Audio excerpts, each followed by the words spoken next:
tu es une femme. Oui. Et il y a beaucoup de ces femmes qui crient à l'aide. Et je suis sûr que tu les vois. Tu vois ces vidéos sur TikTok. Je vais te faire écouter une de ces vidéos. Et en tant que femme, toi, femme lumière, ce que tu penses de la situation de ces femmes.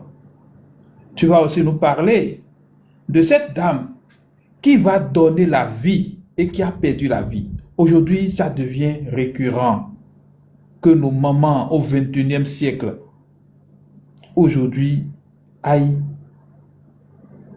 perdre leur vie en allant donner la vie, souvent bêtement. On va écouter d'abord cette sœur qui demande de l'aide. C'est un peu triste. On l'écoute. Bonjour la famille, j'espère que vous allez bien. Si je suis devant vous, c'est pour vous parler brièvement de ma situation actuelle. Je m'appelle Marie-Josée Ezi, une jeune fille de la trentaine, une béninoise. J'ai ma licence en gestion des ressources humaines, mais je n'arrive pas à travailler faute de problèmes de santé. Je souffre de l'insuffisance rénale chronique et je suis dialysée il y a de cela 3 ans. On m'a diagnostiqué ce mal suite à un problème de tension. J'étais hyper tendue sans le savoir. On m'a mis sur traitement. 3 mois après, ça n'allait toujours pas. Donc le néphrologue a dit qu'il n'y a plus autre solution que de démarrer la dialyse. C'est de là que j'ai commencé les séances de dialyse. Je fais 2 séances de dialyse par semaine. 2. Je n'ai pas une prise en charge, c'est ce qui est plus compliqué dans ma situation. Si j'avais une prise en charge, ça serait mieux.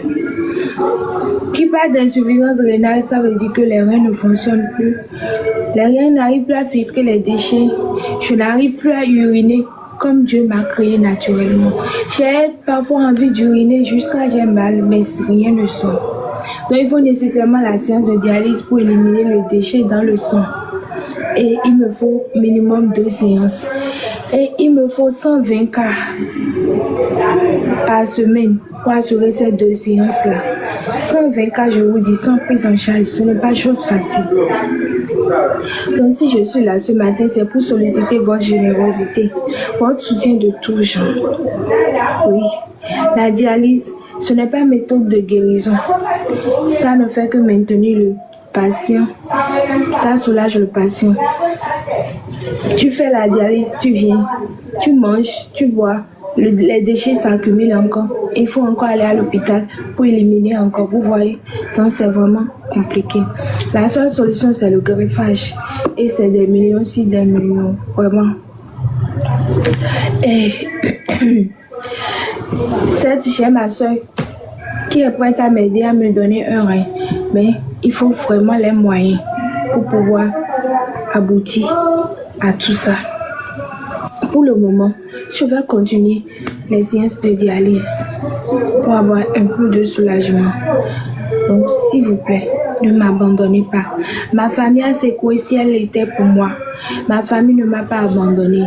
Mais plus les années passent, plus ça devient compliqué. Plus les années passent, plus la situation devient compliquée. N'ayant plus le choix que de frapper à toutes les portes pour pouvoir m'en sortir.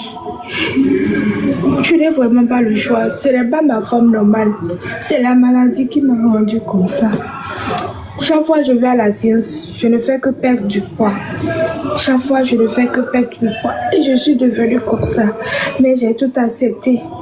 Une fois qu'il y a le souffle de vie, je sais que Dieu a un plan pour moi, avec tout ce que j'ai traversé. Et je suis encore là. Dieu a un plan pour moi. Pour plus de précision, c'est depuis 2023. Je ne sais pas si vous voyez.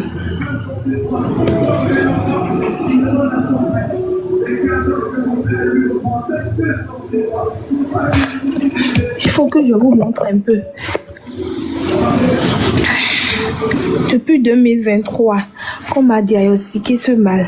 Voici un peu la conclusion. Je ne sais pas si vous voyez la conclusion en bas.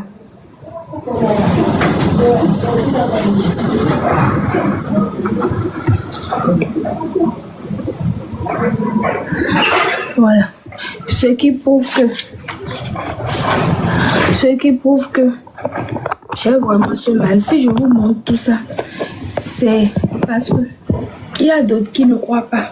Ils pensent que c'est de l'arnaque. Ce n'est pas de l'arnaque, c'est de la réalité. Et je vais continuer toujours à me battre contre cette maladie parce que c'est un mal silencieux. Et franchement, si tu ne te bats pas, si tu n'as pas le courage, tu vas mourir cadeau. Je vais mourir cadeau. Donc je vais continuer toujours à me battre encore et encore. Tant que j'aurai le souffle de vie, je le ferai. Tant que j'aurai la force, je le ferai jusqu'au dernier jour. Donc la famille, s'il vous plaît, ne m'abandonnez pas. Toutes sortes de soutien, toutes sortes de soutien. J'en ai vraiment besoin. Il n'y a pas de petits gestes et le bienfait n'est jamais perdu. Si je fais cette vidéo, c'est pour que ça touche vraiment l'extrémité. Partagez massivement, partagez s'il vous plaît. Partagez pour que ça touche vraiment les influenceurs, les personnes de ressources, les créateurs de comptes, tous ceux qui peuvent apporter eux de plus. S'il vous plaît, aidez votre petite soeur. Mon numéro c'est le 67 68 33 39. 67 68 33 39. Vous allez trouver mon nom, Ezi Marie-Josée. À Joker, Ezi Marie-Josée. Et je dis déjà un grand merci à tous ceux qui m'ont soutenu jusque-là. Merci pour toute votre générosité. Que Dieu vous bénisse abondamment, qui vous comble de toutes ces grâces, qui bénisse vraiment les œuvres de vos mains. Mais j'en ai encore besoin. Vraiment. Vraiment. Et merci. Portez-vous bien.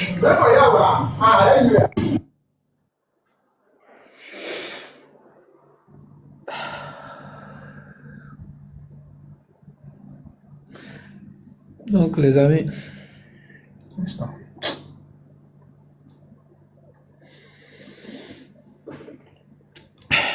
pour ceux qui ont envie d'écouter cette vidéo, vous pouvez aller sur sa page. C'est intitulé Marie-Josée Ezi. Et son numéro, elle est au 67 68 33 39 200 plus 229 01 67 68 33 39 plus 229 01 67 68 33 39. Georgia, voilà une jeune femme pleine d'avenir qui a étudié, qui a même la licence et qui se retrouve coincée depuis 3 ans, depuis 2023. Ses parents l'ont soutenue. Ça veut dire que c'est une maladie qui a ruiné la famille. 120 000 francs par semaine, vous imaginez. Et voilà la jeune fille. Et des cas comme ça, il y en a plein. Il y en a même qui ne cherchent même pas à venir chercher, à venir avoir la pitié de quelqu'un sur TikTok, qui préfèrent mourir dans la dignité. Mes frères, ça ne va pas dans notre pays. Ça ne va pas. Georgia, excuse-moi. Tu as la parole. Dis-nous ce que tu penses de tout ceci. Tu es une femme et quand tu écoutes tout ceci, quel est ton avis? Moi, vraiment, sincèrement, je suis atteint. Je vais fermer mon micro un instant et vous écouter. Merci. Rousseau, bonsoir. J'ai écouté ma soeur, ma petite soeur. C'est vraiment triste. C'est très triste et je demande à tous ceux qui peuvent quand même aider la soeur de le faire de plein cœur. Elle est à soutenir, c'est notre soeur et elle est très jeune. Et ce que je dis, le plus grand gaspillage que nous faisons aujourd'hui, c'est celui de nos ressources humaines. C'est celui de nos ressources humaines. Et en fait, le mal au Bénin, c'est quoi? C'est que les choses sérieuses, nous les prenons à la légère. Ça fait vraiment mal au cœur d'entendre ça. Et là, je pense que la question la plus pertinente, c'est en quelque sorte pourquoi le taux de dialyse grandit autant au Bénin. Et moi, je me souviens avoir déjà dénoncé ça il y a 2 ans, je crois. En fait, quand elle est sous dialyse là, ça fait partie des soins palliatifs et le taux ces dernières années ne fait que croître encore et encore. On entend de plus en plus. J'en connais qui sont déjà morts d'ailleurs, qui étaient dans ça, c'est la même condition que la sœur José Marie. Et c'était tout le temps aide-moi, aide-moi, aide-moi. Et le nombre ne réduit jamais jusqu'à la mort. Ensuite, un autre, il est mort, un autre. Et jamais personne ne lève le doigt. Jamais, personne. La question, c'est qu'est-ce qui cause la chose? Moi, Georgia, j'ai cherché. J'ai fouillé là-dedans. Et laissez-moi vous dire que premièrement, il y a l'essence qu'on met dans les voitures, surtout les essences même de station. C'est encore plus pourri que l'essence Payot. Ça contient 4 fois plus de soufre. Et plus encore, le gaz domestique. Le gaz au riz, par exemple, les bouteilles de gaz qu'on utilise à la maison. C'est 4 fois plus empoisonné que les gaz qu'on utilise dans les pays développés. Et imaginez que des gens qui sont derrière ça, des gens comme Jean-Claude Gandou, ils font partie des plus riches du monde. Remettre du poison, vendre du poison, prendre des milliards et s'enrichir. Aujourd'hui, cet homme, il a été poursuivi par certains États, comme la Guinée, par exemple, pour cela. Parce que le sou, justement, ça cause la dialyse. À cause des problèmes respiratoires. Mais au Bénin, il est même nommé chancelier de l'ordre. Moi, c'est des choses que j'ai dénoncées, en fait, parce que c'est vrai. On vient nous tuer et on part avec des milliards de francs. Je souhaite tout le courage à la sœur Marie-Josée et je continue en disant que moi aussi, j'ai été à l'hôpital au Bénin, c'était en 2011 et je suis choquée de voir que rien n'a changé jusqu'à aujourd'hui. Ce que le frère Habib disait, c'est comme si je me retrouvais aux années 2010-2011 en fait. C'était la même chose. J'étais à l'hôpital là, celui qui a couché à gauche à côté de moi, paf, il est parti. Devant moi, on met un paille, on l'emballe, on le met dans le sac. Après, c'était à ma droite, l'autre aussi est morte. La dame qui est au fond là-bas, on m'a dit on ne pouvait plus rien lui faire. Finalement, on l'évacue. Elle dit qu'elle va, sa famille va l'amener faire des trucs traditionnels à Adja ou un truc comme ça. C'était ça. Et si c'est les aides, vous allez aider. Bientôt, les autorités vont même augmenter le prix de dialyse là. Ils vont augmenter, ça va aller à 200 000 par semaine. Ils s'en foutent en fait. C'est pas leurs enfants. Puisqu'ils ne se soignent pas dans les mêmes hôpitaux que nous. C'est ça ce qui se passe. Moi, j'étais couché là, je vous assure. À gauche, c'est mort, à droite, c'est mort. Ensuite, j'ai ramassé des microbes. Exactement ce que le frère Yémé disait tout à l'heure. La petite plaie a commencé à grandir encore et encore. Et voilà, ça devenait noir. C'est ce qu'on appelle nécrose. La plaie commençait à se nécroser. Et là, je devais retourner au lab, au truc là, au bloc.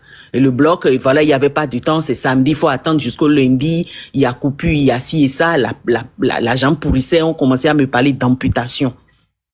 C'était ça. C'était comme ça, au fait. Ils s'en foutent. C'est-à-dire quoi, la solution ici, pour moi, sincèrement, je pense que la meilleure des choses, c'est de voir nos autorités aller se soigner dans ces hôpitaux. Surtout les députés, c'est ceux qui savent voter des lois, ceux qui savent décider des choses, des ministres et autres. On veut vous voir, vous soigner là, vous aussi, voir vos femmes, vos enfants, aller payer une telle somme, rien que pour se faire soigner une dialyse. Plutôt que d'envoyer d'abord, ils vivent dans des conditions, ils n'ont même pas, ils ont moins de risques, ils sont moins exposés à ce risque-là. Et voilà, plutôt que même cette femme peut-être qui n'a même pas une voiture, qui n'a jamais acheté autant d'essence, mais qui doit rester au bord de la voie peut-être pour vendre, pour humer cette poussière-là, cette fumée-là, toute sa vie, et finir avec des problèmes rénaux. Plus les médicaments. Savez-vous que même à la pharmacie, il y a des faux médicaments au Bénin, jusqu'à plus de 62%, je crois. C'est sur YouTube, vous pouvez voir des documentaires là-dessus. Les médicaments au Bénin, même dans les pharmacies, c'est pas au Bénin seul. Je posais la question tout à l'heure. Je me demande, est-ce que dans nos pharmacies, nous avons la certitude que nous avons de très bons médicaments qui ne sont pas aussi à la base de ces maladies? Dans les pharmacies, malheureusement, oui. Même les pharmacies vendent des faux médicaments. Et je me souviens, je crois que c'était l'année passée, le président Patrice Talon avait pris une affaire au sérieux.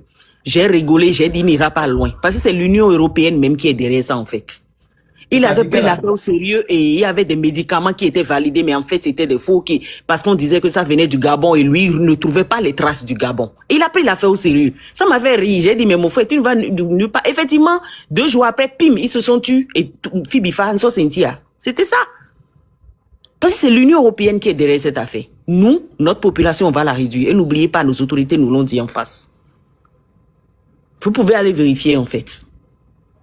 Je suis vraiment triste pour cette femme et voilà quoi. Elle n'est pas la seule. Je connais plein de gens qui sont dans ce cas. D'autres qui sont gênés. Il y a par exemple ce que Habib disait, c'était tellement vrai. C'est que rien n'a changé, en fait. Le système sanitaire est resté le même. Chaotique. Rien n'a changé. Et j'ai l'habitude d'écouter ces frères-là. Il y a un qui a été obligé d'aller refaire son opération en Turquie. Il y a l'autre qui a repris. Il était bloqué clandestin pour passer par le nord de l'Afrique, là, par le Maghreb, pour se retrouver. Enfin, il a fait son jeu, là. Il a pu avoir cette chance-là de se faire réopérer. Et il va bien aujourd'hui. Sans papier et tout, il préfère rester en France que de rentrer. Pénu. J'en vois tellement, ils écrivent. Il y a d'autres qui te disent, j'ai pas envie de faire ce cinéma là-haut, voilà, aller déranger Habib, faire ci et ça, ou bien toi-même, tu vas faire les vidéos pour demander de l'aide. J'ai dit, mais est-ce que l'aide, ça va finir un jour? Si c'est aide, parce que si c'est les aides là, des gens qui demandent de l'aide, il y en aura toujours. Mais est-ce que c'est pas mieux de mettre ce système-là en marche où des gens auront accès quand même à ces soins-là de manière plus, c'est pas, d'une façon plus accessible pour ces gens d'avoir les soins, exactement comme dans des pays de l'AES aujourd'hui, où cette même dialyse coûte à peine 10 000 francs CFA, ou alors même en Côte d'Ivoire, le gouvernement devrait subventionner cela. Notre gouvernement doit subventionner parce que c'est trop cher. Je me souviens que le porte-parole, il est arrivé, il dit ouais que voilà, ceux qui étaient déjà subventionnés avant, voilà, on les a gardés, mais ceux qui sont nouvellement dialysés, voilà, on ne les a pas pris en charge. Mais comment ça se fait qu'on a des milliards de francs pour construire des statues, pour inviter des Davido et autres, pendant que des vies humaines s'en vont? Ceux-là, malades aujourd'hui, n'ont pas la chance d'aller danser, d'aller boire. Ils n'ont pas cette chance. La promotion du Bénin, c'est pour certains Béninois. Pour ceux qui ne sont pas encore victimes de la sélection naturelle, parce qu'apparemment c'est une sélection naturelle, mais ce n'est pas une sélection naturelle. C'est une sélection artificielle ici. C'est fait, il y a les mains derrière, et ces mains sont à la fois blanches et noires. Des insuffisances rénales, je sais ce que c'est. Je travaille à l'hôpital, je sais de quoi je parle. J'ai été opéré au Bénin, j'ai été opéré aux États-Unis. Et je sais que, je t'assure, mon frère, et t'es là où million et tu ne vas pas vouloir repasser par là. Moi, on m'a enfoncé le couteau, on s'est mis à me couper comme ça, je criais. Le russe, je t'assure, je l'ai vécu. Et c'est pas la joie. Par contre, aux États-Unis, c'était complètement différent. Complètement. A fait ce respect-là et tous les outils étaient là. Ils ont le truc là, ils ont un système de vacuum où on enfonce en même temps l'ordre dans la salle. Hein, et alors, les bas médias ordinateurs qu'on tape, tchatchaboussé de la pharmacie que ces médicaments de celui qui ira chercher et la pharmacie à l'intérieur de l'hôpital. C'est de ça il s'agit. Les premiers soins, nous devons pouvoir avoir accès à ça. Et c'est beaucoup plus important que la promotion de la culture.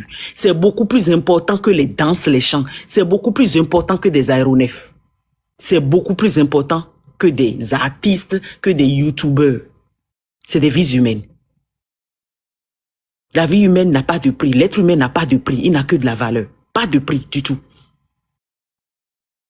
C'est ça au fait, mon frère. Des Jean-Claude Gandou qui viennent vendre du poison au Bénin, qui viennent empoisonner nos frères béninois, mais en échange, ils partent avec des milliards de francs et le Bénin l'applaudit. Le nomme même, on le décore pour ça. Pendant que d'autres pays à côté, là, en Guinée, tout près, ils sont en train de le poursuivre pour avoir empoisonné, cassé les reins des millions de Guinéens. Au Bénin, il est applaudi. Et mes frères ne vont jamais revendiquer ça. Si vous ne dénoncez pas avec nous, nos voix ne porteront pas. Je ne dis pas que nous ne sommes pas soutenus, ça c'est vrai, des gens nous soutiennent, oui, mais on a besoin de faire plus que ça. C'est à nous de mettre la pression sur nos autorités. C'est à nous de le faire. Et le silence n'aide pas du tout, rassurez-vous. Merci beaucoup, le russe, et sincèrement, je le dis encore, Marie-Josée, vraiment courage à elle, si elle est là, si elle écoute. Et voilà, c'est ce que je peux dire.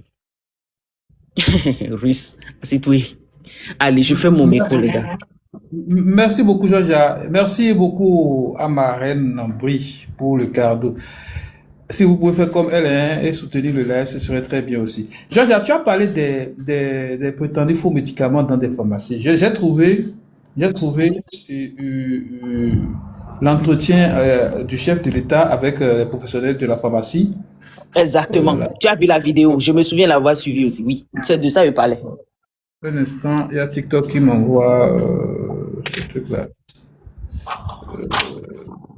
Un instant, les amis. Ok, le russe, en attendant que tu règles ton affaire de TikTok, je peux faire une petite motion. Il y a Biafrika qui demandait motion. Oui, Biafrika, vas-y rapidement pour ta motion.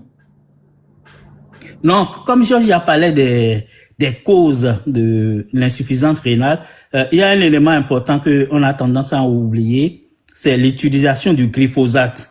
Vous savez que c'est interdit Ouais, le déjà grand dans... Sénégal, on en a parlé tout à l'heure. Oui, on en a parlé rapidement, mais c'est important d'attirer l'attention sur ça. Vous savez que dans un passé récent, il y a l'ananas du Bénin qui a été refoulé en Oui, France à cause des en France, traces oui. euh,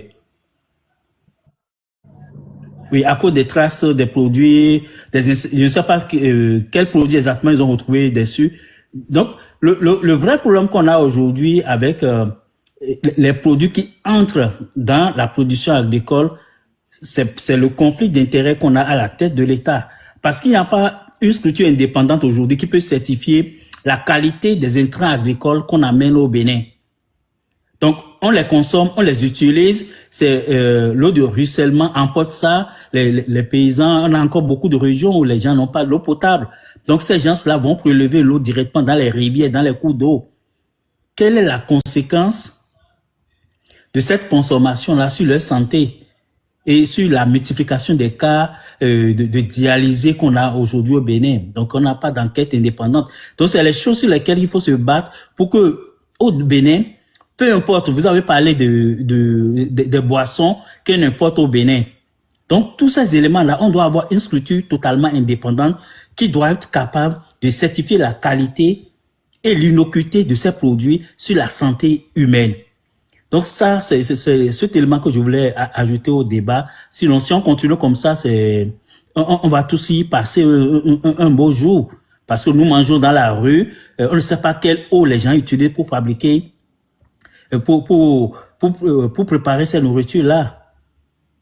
Et quelques années après, vous vous retrouvez avec des maladies du Moyen Âge. Donc, c'est les éléments qu'il faut attirer l'attention de tout le monde sur ça. Le dit, c'est pas parce qu'on est contre quelqu'un, mais on ne peut pas importer des produits chimiques dans un pays sans qu'une structure indépendante ne puisse certifier de la qualité et de l'innocuité de ces produits-là sur la santé humaine. Surtout que ces produits sont interdits. On a l'ananas qui a été refoulé en France, mais ce même ananas est consommé au Bénin. Rien n'a été fait à l'intérieur du Bénin.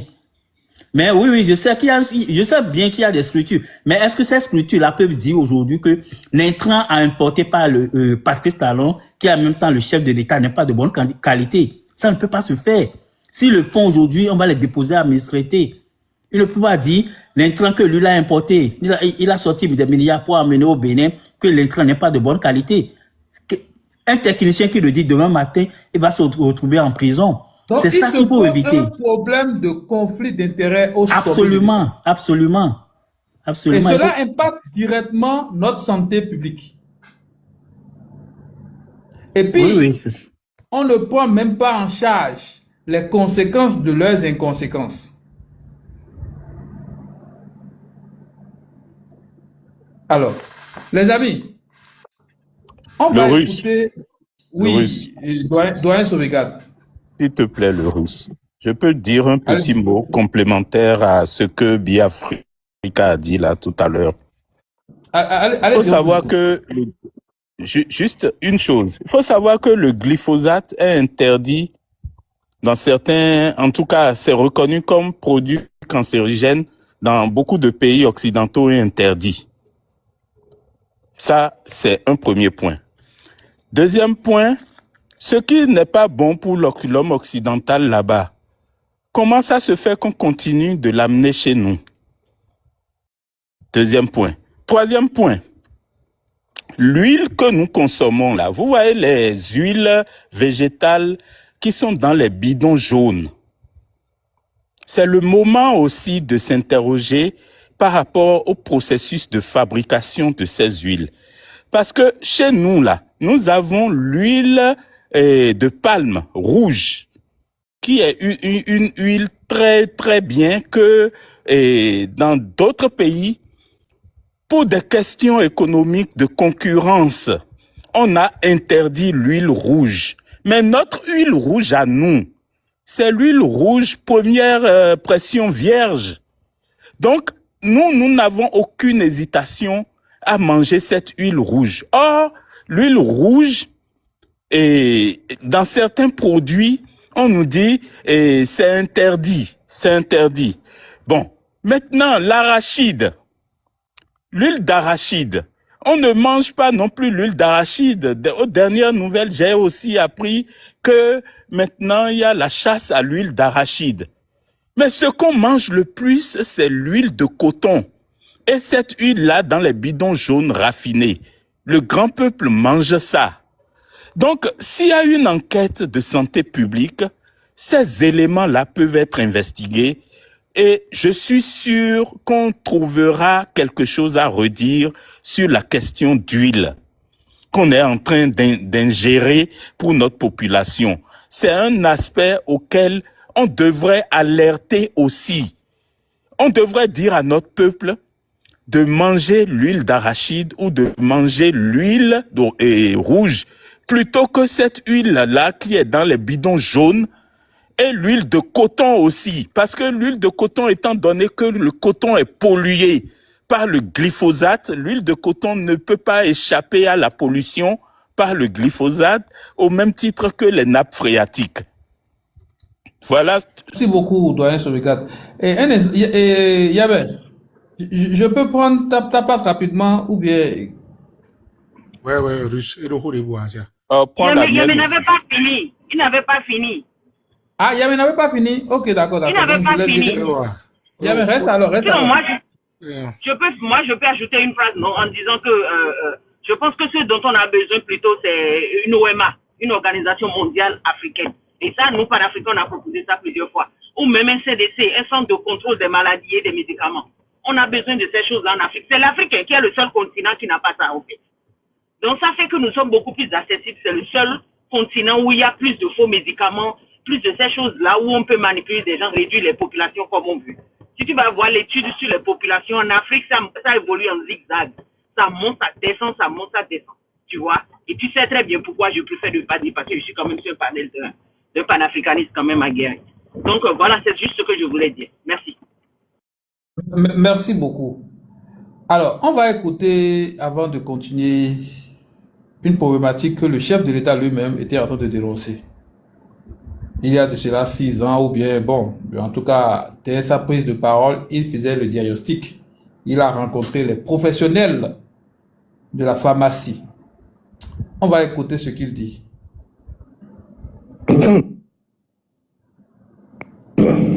Des professionnels qui connaissent le droit, qui connaissent les règles, la réglementation, leurs devoirs, les obligations, dit de tels propos pour se sortir d'affaires est honteux. La plupart de nos grossistes s'approvisionnent à travers un réseau illicite. Je peux dire que je ne suis pas fier de vous. Je connais la plupart des concernés. Et je peux vous dire droit dans les yeux que je ne suis pas fier de vous. Et quand j'entends dire par les professionnels les plus avertis que vous êtes, que vous avez passé des commandes à une certaine société hors du territoire, principalement New Cesamex, qui est une société établie en République démocratique du Congo, et cela, ça a été le mot que vous êtes passé. Que vous passez commande sans vous soucier des conditions de livraison franco-domicile. Que votre fournisseur, le laboratoire New Cesamex, au titre de vos commandes, est chargé de vous livrer vos magasins. Entendre des professionnels qui décident de faire envoyer au Bénin par l'intermédiaire d'un seul grossiste. Car ce grossiste lui passe de grosses commandes et fait de conteneurs. Donc il profite de ce conteneur pour faire envoyer pour les autres. En l'occurrence, Kamé. Merci, monsieur le chef de l'État. Parce que ça a été dit à l'audience. Et quand cela arrive, c'est ce grossiste qui s'occupe d'obtenir l'autorisation d'enlèvement pour toute la cargaison. Y compris les lots qui ne lui appartiennent pas. Oui. Et Dès que le conteneur est sorti... Vous êtes d'accord que vous êtes en train de frauder comme ça? Parce que pour la traçabilité, les lots qui vous parviennent de vos fournisseurs, qui sont destinés à un gros grossiste, qui, par ce grossiste, va le fournir encore à un pharmacien, que la traçabilité oblige l'administration et vous à savoir exactement qui a commandé quoi, il a stocké où, il a livré après quel pharmacien. Donc, vous êtes... j'admets, mais déjà là, vous commandez quelque chose, mais la chose est enlevée par un autre grossiste, sauf si vous l'avez passé commande, il a acheté globalement un groupe, après il vous revend. Mais ça, c'est pas ce que vous avez dit. Vous avez passé commande directement avec Zamex, mais c'est un autre qui enlève à la fois pour lui-même et qui enlève pour vous. C'est illégal. Monsieur le Président, ce n'est pas illégal, c'est dans notre pratique. Conformément aux difficultés que nous rencontrons sur le terrain et vu la légalité de la CAME est régulièrement autorisée à nous faire les bons d'enlèvement. Il appartient. C'est grave. Monsieur le Président, un instant, je vais mieux vous comprendre. Donc c'est vous qui couvrez toute la fraude, tout le commerce illicite c'est vous. Je ne me retrouve pas dans les propos de mon confrère. Nous n'avons pas reçu d'autorisation pour leur distribuer des produits. Alors, pour enlever pour leur compte. Ou enlever pour leur compte. Je crois que chacun lance ses commandes et réceptionne. Alors, Monsieur le Président, si vous le permettez, oui. Je sais que... On va laisser finir, parce que vous venez de porter un démenti à ce qu'il a dit, et vous allez donner la parole. Bon, bref, je vous épargne du reste, vous pouvez aller voir le reste. C'est pour vous dire, c'est pour vous rappeler cette affaire de faux médicaments qui se retrouverait dans nos pharmacies parfois, ou bien des médicaments avec des sources douteuses qui se retrouveraient dans nos pharmacies. Aujourd'hui, où nous sommes en train de diagnostiquer ce problème de santé publique qu'est l'insuffisance rénale, il est quand même important de se demander si aujourd'hui nous pouvons toujours faire confiance aux médicaments vendus dans nos pharmacies.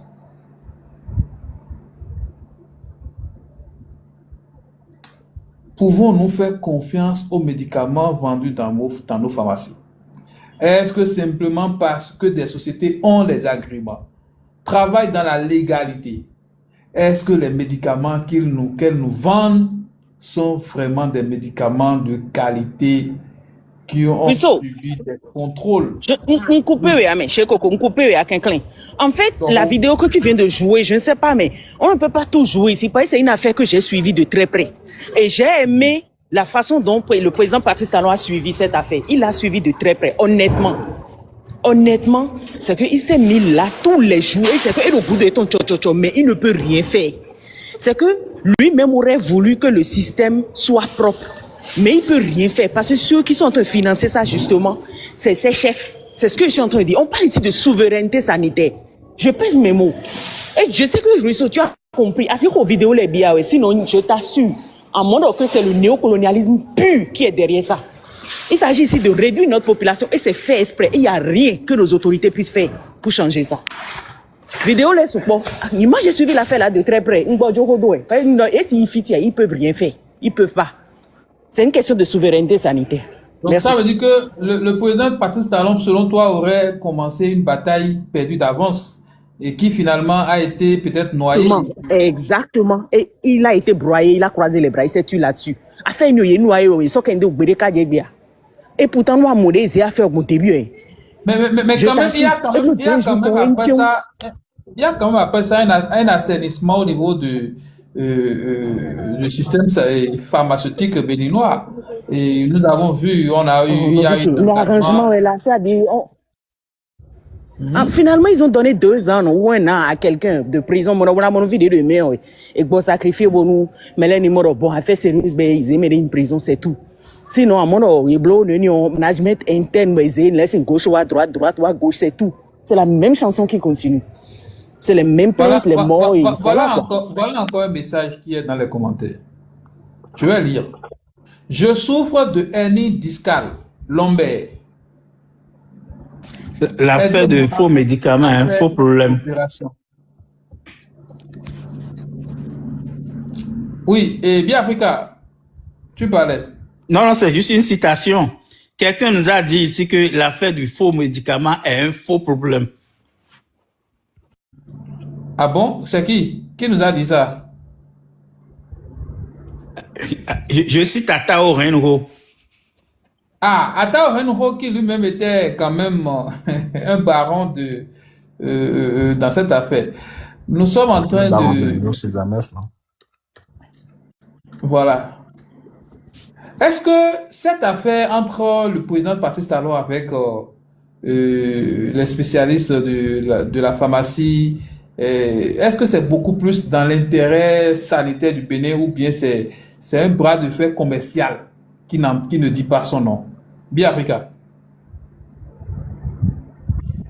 Mais si on se refait à toutes les péripéties de cette affaire-là, à en croire le député Atao Renho, si on prend cet aspect simplement, on a vu que Patrice Talon, avant tout, c'est un homme d'affaires, qu'il avait l'œil sur ce marché aussi juteux et qui voudrait avoir sa part du gâteau. Donc, c'est sûr que c'est vrai, combattre les faux médicaments, c'est bon pour tout le monde. Mais reprendre une partie du marché aussi, c'est ce que Atao Renho nous a dit. Donc, on ne sait pas en réalité ce qui s'est passé dans ce secteur-là. On a vu des pharmaciens qui sont allés en prison et qui, tout juste à leur sortie, sont décédés après. Donc, c'est une nébuleuse, comme le disait Georgia tout à l'heure. C'est une nébuleuse. On ne peut pas savoir tout ce qui s'est joué dans ce secteur-là. Mais je sais que le grand boss a eu sa part du marché aussi. Ok, merci beaucoup, bien Africa. Georgia, tu as fini? Je peux réagir un peu par rapport à ça. Oui, et... On finit, merci beaucoup. Ok, vas-y, Guide, va réagir rapidement pour qu'on puisse écouter aussi Kaza. Ouais, dans le russe, bon, vraiment, je pense que au début, quand je suis le premier à venir sur le live, j'avais donné une directive. On ne doit pas faire de la politique ici. Alors, pour le truc de la pharmacie, on ne peut pas dire que le président a lancé une lutte par rapport aux faux médicaments et que lui l'a fait une part dedans. Nous avons vu comment les réformes ont été faites, comment aujourd'hui les médicaments du Bénin sont traqués depuis le laboratoire jusqu'à l'agence de l'achat des produits pharmaceutiques. Donc on ne peut pas dire quel intérêt lui a mis. C'est juste un individu. Lui, c'est un individu. Il fait tout ça là pour le pays. Maintenant, on ne peut pas impliquer pour dire non, il a une main dans le business, tout et tout. Mais je trouve anormal que la personne qui est le baron des faux médicaments, parce que on a reçu le président de dialysé ici, le russe. Donc, quand les gens disent des choses qui ne cadrent pas avec ce qu'il dit, tu dois les recadrer. Parce qu'on l'a tous écouté ici. Il a bien précisé que les faux médicaments, nous connaissons le baron du faux médicament au Bénin à Djegoulé, qui est alimenté par Atao Renho. Et moi, j'ai entendu sur le live des gens que les gens disent de retourner le business à Atao Renho. Moi, j'ai entendu ça. Tu as entendu ça ici, sur ce panel? Non, pas sur ce panel. Mais pourquoi tu viens nous parler de ce qui n'est pas... Non, le russe, parce que tu as donné une directive que nous tous sommes en train de suivre. Alors, le russe, pour finir, qu'on a qu'à rester dans le débat, parce que c'est un truc très, très, très sérieux. On ne peut pas mélanger la politique dedans. Ça fait un. De deux, le russe. Moi, je propose que l'on dissout le CNHU. On n'a qu'à dissoudre, mettre tout le monde dehors. Parce que nous tous, on était victimes. Non, nous tous, on était victimes de choses là. De choses. C'est parce que depuis là, tu m'as pas donné la parole de dénoncer. On était victimes des pratiques de CNHU. On n'a qu'à dissoudre le staff, mettre tout le monde dehors. On fait une réorganisation, on invite maintenant un cabinet international pour refaire le recrutement. C'est ce que moi je propose. Pendant ce temps, les malades qui sont là, on va les mettre où? On va réquisitionner les hôpitaux privés et l'État va essayer de réorganiser pour orienter les hôpitaux et les malades au niveau des hôpitaux privés. Pour le moment, pour le temps de réorganiser le CNHU et maintenant sélectionner une chose là, un cabinet international pour recruter encore des gens. Et maintenant, tous ceux qui travaillent au niveau de CNHU, là, les docteurs, jusqu'aux professeurs, là, on affiche leurs photos sur Internet et tout le monde va faire des témoignages sur eux. On va faire une enquête de moralité sur eux avant qu'ils ne reparticipent au recrutement. Parce qu'on ne peut pas s'amuser avec la vie des gens. Depuis là, j'écoutais les gens. Nous-mêmes, on a été victimes de ça. Un médecin, attends, si on doit parler, Georges a parlé, Georges n'en a rien dit encore. On a été victimes de ça. Ça m'étonne que le russe, toi, quand tu rentres dans cette maison de CNHU, mais tu as les mots de tête, c'est un mouroir. Et c'est des êtres humains qui sont là-bas. Et il y a le rançonnement encore, qui sont là. Les gens rançonnent. Le russe, tu te rappelles de cette histoire d'oxygène que j'ai dite là? Tu te rappelles de cette histoire? Les gens continuent de rançonner. On m'a appelé pour ça. Je t'avais dit, on m'a appelé pour ça. Et quand tu viens, les gens sont tellement stressés qu'il y a des qu'on appelle les garçons du SAT qui escroquent les parents des patients. Parce que tout le monde est stressé. Il y a des gens qui sont sur tu veux aller, par exemple, au bloc opératoire. Le bloc opératoire est chose là. Ils mentent, c'est-à-dire le robot opérateur est là, hein, mais ils mentent aux malades, aux parents des malades, pour dire qu'il faut payer, tu ne donnes pas là, que ton parent va mourir, tout et tout. Et ils escroquent les gens. C'est un truc qui se passe actuellement. Il faut dénoncer ça, c'est ça qui se passe actuellement. Au niveau de la santé, c'est sans état d'âme. On ne peut pas accepter que les gens meurent encore dans nos hôpitaux. On peut pas, je ne peux jamais accepter ça. C'est pas possible. Ce n'est pas un truc de politique, glyphosate. Je m'en fous de ça. On ne peut pas accepter, continuer d'accepter. On dégage tout le monde de là. On les réoriente au niveau les malades, au niveau des hôpitaux. Chose là. On réorganise tout. Et on recrute des gens qui veulent travailler là. Même si des gens doivent quitter l'extérieur pour venir. Moi, je suis pour. Parce que la santé n'a pas de prix. Pour finir. S'il vous plaît. Oui, vas-y. Je pose la question à tous ceux qui nous suivent, ceux qui sont dans les commentaires. J'ai souvent entendu parler, pas de source officielle, je précise. Dites-moi, est-ce que le CNHU continue d'être public ou privé? Est-ce que le CNHU n'est pas entre-temps privatisé? Parce que parfois, quand on discute avec des médecins, de personnel, quand on voit le coût de certains services publics, on se demande si c'est pas, parfois le CNHU est plus cher que le privé. Vous avez entendu ici, quand le président des dialysés disait que la prise en charge de la dialyse au CNHU est plus chère que dans des privés. Dites-moi, est-ce qu'il n'y a pas eu un certain partenariat public-privé? Est-ce qu'il n'y a pas eu des accords secrets? Est-ce qu'il n'y a pas une structure privée par hasard qui serait en train de gérer le CNHU? Je demande simplement pour avoir les informations. Si quelqu'un a l'information sur le statut du CNHU, veuillez porter ça à notre connaissance. Merci. Non, le russe, il n'y a pas encore une gestion déléguée du CNHU encore. C'est toujours géré par l'État. Et le directeur du CNHU et des hôpitaux de zone, de tous l'hôpital, du système sanitaire est toujours nommé par le président de la République. Donc jusqu'à aujourd'hui, le CNHU n'est pas encore sur les gestions déléguées comme le chic et puis comment on appelle le port. Et vous êtes sûr que le CNHU n'est pas dans une gestion déléguée? Vous êtes sûr? Affirmatif. Tu peux vérifier si tu veux. Vous êtes sûr? Je te dis ça. En tout cas, s'il y a des gens en commentaire qui ont l'information réelle du statut du CNHU, je vous en prie, veuillez nous aider, veuillez contribuer à ce débat par votre information. On va évoluer. Kaza, merci pour ta patience. Hein. On t'écoute. Est-ce que Kaza est avec nous? Oh, ne me dites pas que Kaza dort. Kaza. Oh là là, il n'a pas soutenu. C'est pas grave. Tata Modoupe, est-ce que vous avez quelque chose à dire? Je rappelle que vous étiez là depuis le début. Hein. Tata Modoupe. Ok.